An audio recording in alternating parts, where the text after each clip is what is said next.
পবিত্র ঈদ উল আজহা উপলক্ষে বাগেরহাট সহ দেশবাসী এবং যত বাংলাদেশিরা প্রবাসে রয়েছেন সকলকে আমার পক্ষ থেকে জানাই ঈদের শুভেচ্ছা, ঈদ মুবারক। ঈদ উল আজহা আমাদেরকে ত্যাগের শিক্ষা দেয়। গরিব দুঃখী সমস্ত মানুষের ভেদাভেদ বলে আমরা এক ঐক্যের বন্ধনে আবদ্ধ হতে চাই। আমাদের দেশের সমস্ত রাজনৈতিক নেতৃবৃন্দ ঐক্যবদ্ধ হয়ে আমরা আগামীতে সুন্দর বাংলাদেশ বিনির্মাণ করতে চাই। আজকের এই আনন্দের দিনে সবচেয়ে আক্ষেপের বিষয়, যখন আমরা আনন্দ করছি কোরবানি নিয়ে, তখন বিশ্বের অনেক জায়গায় আমাদের মুসলমান উম্মাহ নির্যাতিত হচ্ছে, লাঞ্ছিত হচ্ছে, অপমানিত হচ্ছে। আমরা এর নিন্দা করছি এবং সমস্ত জুলুম, অত্যাচার, নির্যাতন থেকে যেন মুসলিম উম্মাহ রক্ষা পায় সেই আহ্বান করছি বিশ্ববাসীর কাছে। আজকে পবিত্র ঈদ উল আজহা সমাজের সমস্ত মানুষকে ঐক্যবদ্ধ করবে, সমাজের সমস্ত মানুষকে উন্নয়নের দিকে এগিয়ে নিয়ে যাবে। আজকে বাগেরহাটের কেন্দ্রীয় মসজিদ ৬০ গম্বুজ মসজিদে আমরা জামাতের সঙ্গে ঈদের জামাত অনুষ্ঠিত হয়েছে। আমরা নামাজ আদায় করেছি।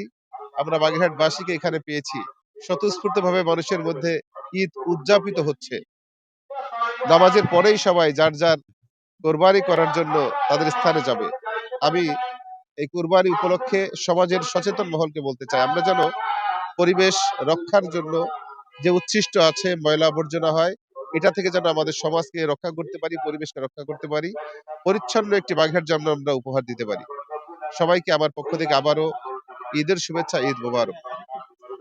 দীর্ঘ বছর ধরে বাংলাদেশের রাজনৈতিক অঙ্গনে হিংসা প্রতিহিংসা দেখেছি, দীর্ঘ বছর, যার কালচার থেকে আমরা এখনো বেরোতে পারিনি। তবে ৫ই আগস্টের পূর্বে যেভাবে হিংসা বিদ্বেষ ছিল রাজনৈতিক ময়দানে, ৫ই আগস্টের পরে এই হিংসা বিদ্বেষটা অনেকখানি কমে এসেছে।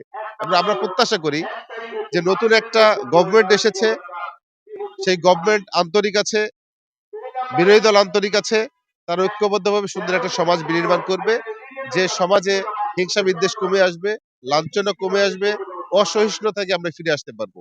আমরা সেদিকে আহ্বান করছি। সমস্ত রাজনৈতিক নেতৃবৃন্দ সহ সমস্ত মানুষের কাছে এই আহ্বান থাকবে। আমরা ঐক্য চাই, আমরা বিভেদ চাই না, আমরা সংঘাত চাই না, আমরা শান্তি চাই। ধন্যবাদ।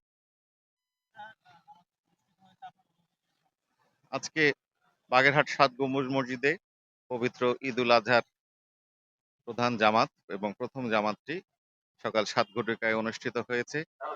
এখানে আবহাওয়া অনেক সুন্দর ছিল এবং মানুষের মধ্যে একটা স্বতঃস্ফূর্ততা ছিল। পবিত্র ঈদ উল আজহা ত্যাগের মহিমায় উজ্জ্বল এবং মানুষ পশুকে নয়, পশুত্বকে কুরবানি দিয়ে আল্লাহ পাকের যে সন্তুষ্টি অর্জন, সে সন্তুষ্টি অর্জনে মানুষ ব্রতী হয়েছে এবং এই ঈদ ধর্মীয় সম্প্রীতিরও একটা অনন্য উদাহরণ।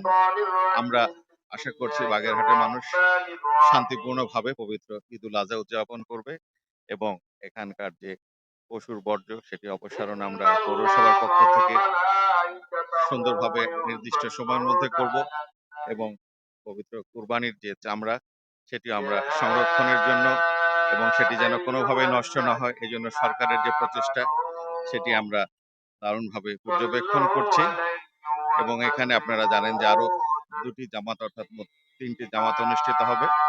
সবাইকে ঈদ মোবারক।